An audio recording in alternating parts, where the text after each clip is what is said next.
चरखी दादरी में भिवानी महेंद्रगढ़ लोकसभा सीट से बीजेपी सांसद चौधरी धर्मवीर सिंह ने दावा किया कि सरकार अगर देसी दारू बनाने की अनुमति दे और किसानों के उत्पादों को प्रयोग किया जाए जिससे किसानों की आय तिगुनी होगी। साथ ही ऐसा होने पर नकली शराब पर भी रोक लगेगी। देखिए रिपोर्ट।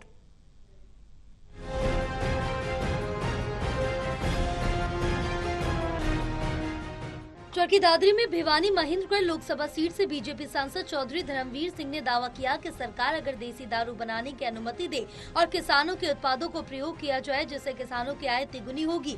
साथ ही ऐसा होने पर नकली शराब पर भी रोक लगेगी और नकली शराब से होने वाली मौतों पर भी अंकुश लगेगा। इसके साथ ही उन्होंने कहा कि चरखी दादरी जिले में IIT और इंडस्ट्रियल एरिया स्थापित करने के लिए ग्राम पंचायतों से जमीन के प्रस्ताव सरकार को भेजे हैं। उम्मीद है कि क्षेत्र में नई परियोजनाएं आने पर विकास बढ़ेगा। दरअसल सांसद धर्मवीर सिंह चरखी दादरी के पार्टी कार्यालय में आयोजित कार्यक्रम में पहुंचे थे। इस दौरान नवनियुक्त जिला अध्यक्ष सुनील सीनियर को बधाई दी और दादरी विधायक सुनील सांगवान और बाडा विधायक उमेद पुतवास के साथ हवन में आहुति डालते हुए कार्यकर्ताओं के साथ मीटिंग की। मीटिंग के बाद कहा कि नकली शराब पर अंकुश लगाने के लिए उसी तरह से देसी दारू को बनाने की अनुमति दी जाए जिसमें जौ, अंगूर और गन्ने के रस के अलावा पेड़ पौधों का प्रयोग होना चाहिए। ऐसा करने से किसानों की आय में बढ़ोतरी होगी और नकली शराब पीने से बहुत लोगों की मौतें हो जाती हैं। अगर किसानों के उत्पाद से दवाई दारू बनती है तो किसानों को सीधे रूप से फायदा मिलेगा। एक समय था जब इसको दारू बोलते थे, अब ये शराब का रूप ले चुकी है। शराब बनती है फैक्ट्रियों में और उस इंडस्ट्री में स्पिरिट भी, मेंथोल भी, पता नहीं क्या क्या डाल के जहरीली बना देते हैं। लोग मरते हैं, हजारों मर जाते हैं। और दारू दवाई अलग थी, वो किस चीज़ से थी? पेड़ पौधे, सब्जी, फ्रूट से।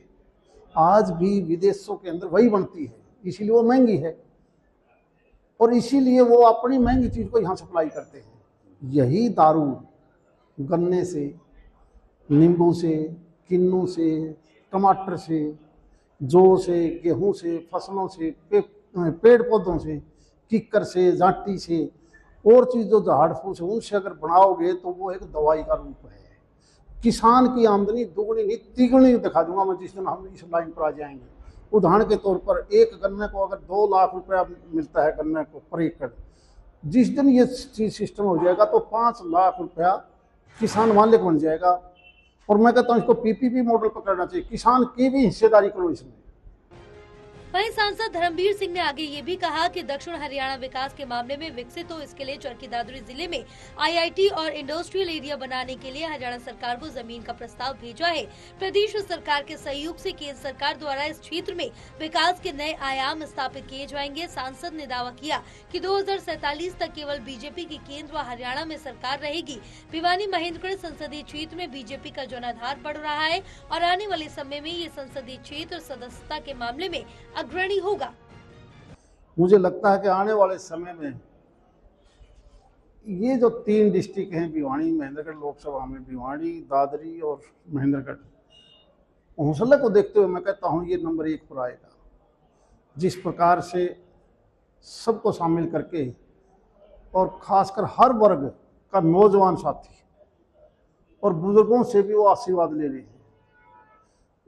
इतनी जल्दी पार्टी का विस्तार 10-11 साल में ही आप पार्टी को देख रहे होंगे। जिस तेजी से बढ़े, तो हर घर का आदमी ये चाहता है मैं भी बीजेपी का सदस्य बनूं। केवल 2047 तक केवल भारतीय जनता पार्टी के नेतृत्व में ही देश विकसित देश बन सकता है और ये सोच बन चुकी है सारे देश की आम जनता की। बहरहाल धर्मवीर सिंह ने सरकार से आग्रह किया है कि नकली शराब पर अंकुश लगाने के लिए उस तरह से देसी दारू को बनाने की अनुमति दी जाए जो पहले जौ, अंगूर और गन्ने के रस से बनती थी। अब देखना ये होगा कि सरकार धर्मवीर सिंह की मांग को कब और कैसे पूरा करती है। टोटल टीवी के लिए प्रदीप साहू की रिपोर्ट।